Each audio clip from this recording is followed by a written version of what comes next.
Okay, let's see how we can go with this one. This one should hopefully come up a treat. Woo! Gonna blow it up 200%.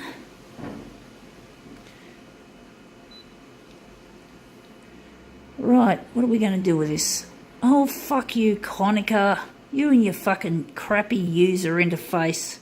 Honestly, I have no fucking respect for your fucking bullshit, Konica Minolta.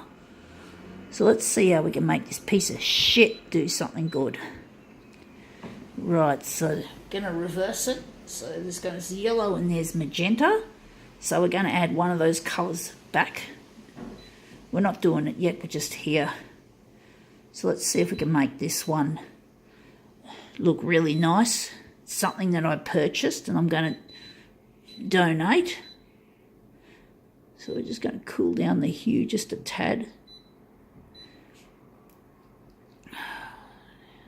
Yeah.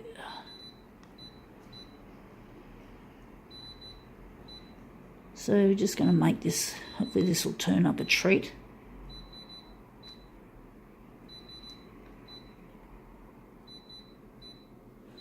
Okay, what are we going to do with this one? This one's going to be an interesting one.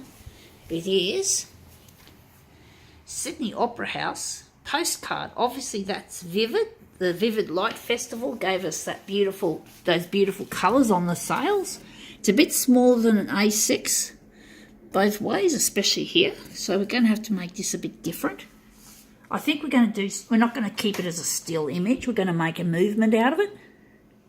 Let's see what we can do with it. So this is our opera house with the Vivid Light Festival. We're just going to make it an interesting movement piece. So it's going to be, see if this one's come up a treat. I think I forgot to put the background colour in. I was meant to add a background colour, but I forgot. So let's see how we go.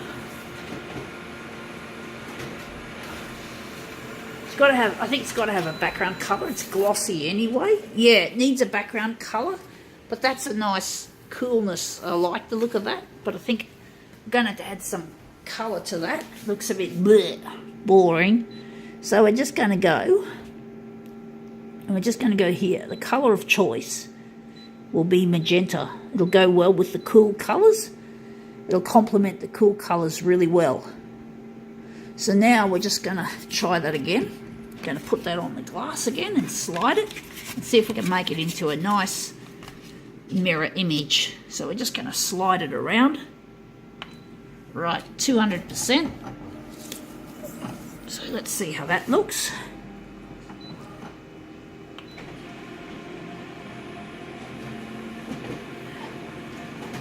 Okay, let's see how this one comes out. Right, that looks quite nice. Still has the word Opera House, interesting enough. I think we're going to have to enlarge a section, or maybe we've got to make another one with a bigger enlargement so we can get more of the picture and less of, it looks a bit badly composed. So we're just going to go here. We're going to make it 300 one way, 300 both ways actually.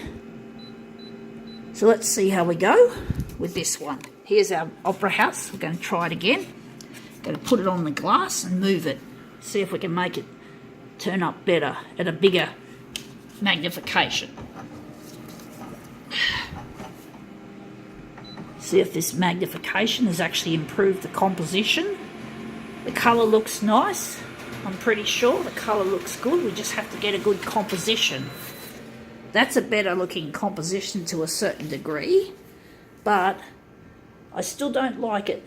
Or maybe we can just, I don't know what to do with it. We're making shitty demos today. So we're just going to try another piece, another one. So we're just going to, it's not easy to control the movement of an image to make it look really nice, to compose it beautifully as well as distort it. So now we're just pushing it up there and we're going to just slip and slide it right around.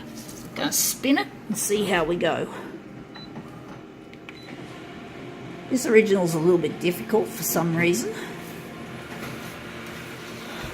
Let's see if we've made this one look better.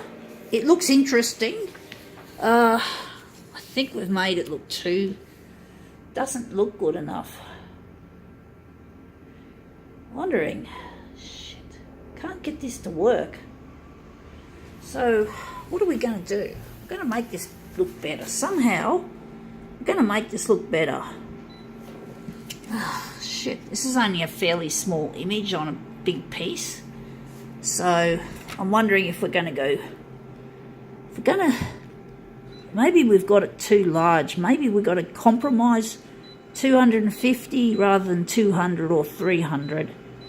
So we're just going to compromise with that, and let's see if that improves our composition.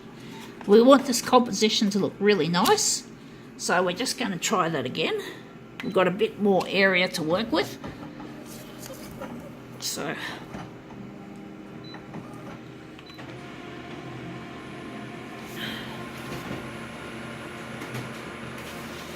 it's not an easy thing to do, movement. Movement is usually very hard to control. So maybe we're just going to stick with the nice patterns. I'm thinking maybe we're just going to make it totally abstract. I'm trying to decide which are going to be the nicer images. So I'm wondering if it's going to be this one. I just feel like I'm compromising too much. So I'm wondering, what are we going to do with this?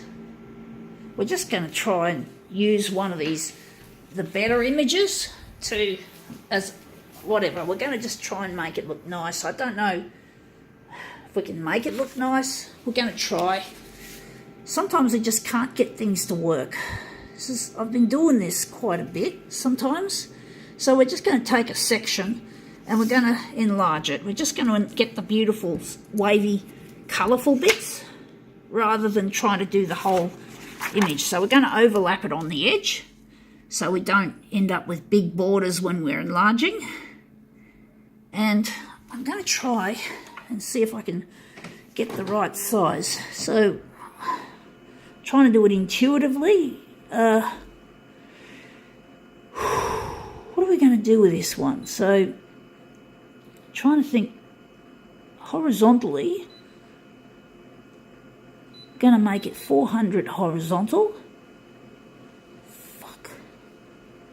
And vertically,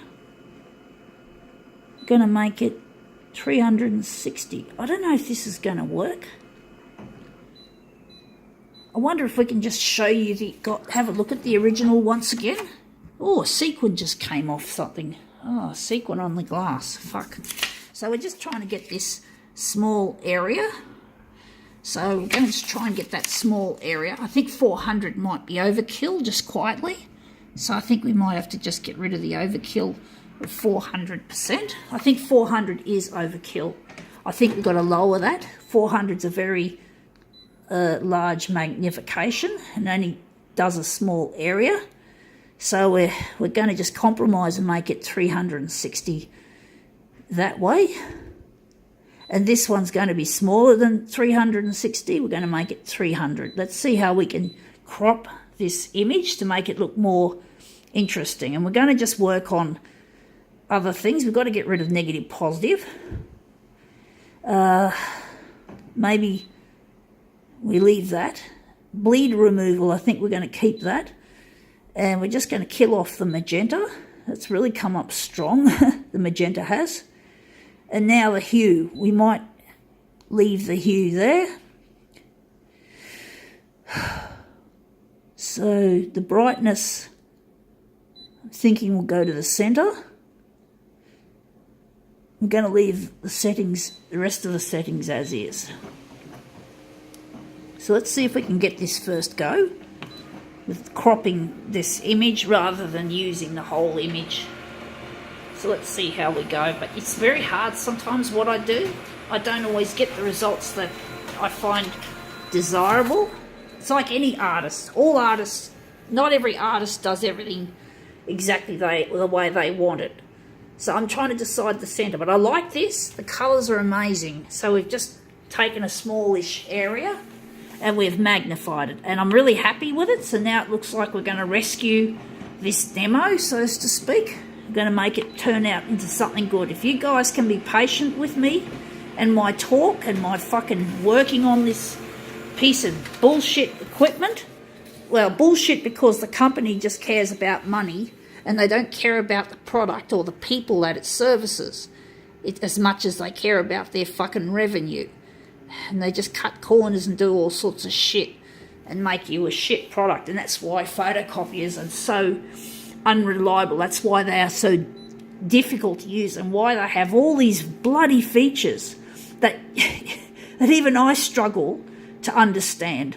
So I struggle to understand these features and make them as useful as possible. So how about a normal person in an office having a look at this shit and try to work their way through it?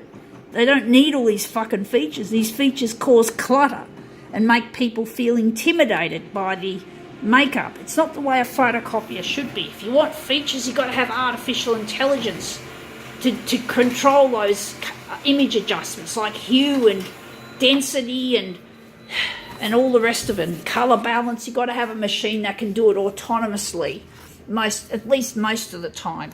Not perfect, but close enough. And we just have to change it. And whatever features that, and if you don't want everything to be autonomous, you're like me, you're an artist, and you want to use the features yourself manually, you can download the features like you do download apps on a phone. So the features could be purchased off the internet as an app. And you can download to the copier the apps that have these manual settings, and you can have fun, and then the company doesn't end up spending money on features that people don't use, and then of course the end user has to pay for the fucking features that they don't use. So now I'm happy. That's brilliant. This is really abstract and I'm really stoked. So I think now we can call it quits.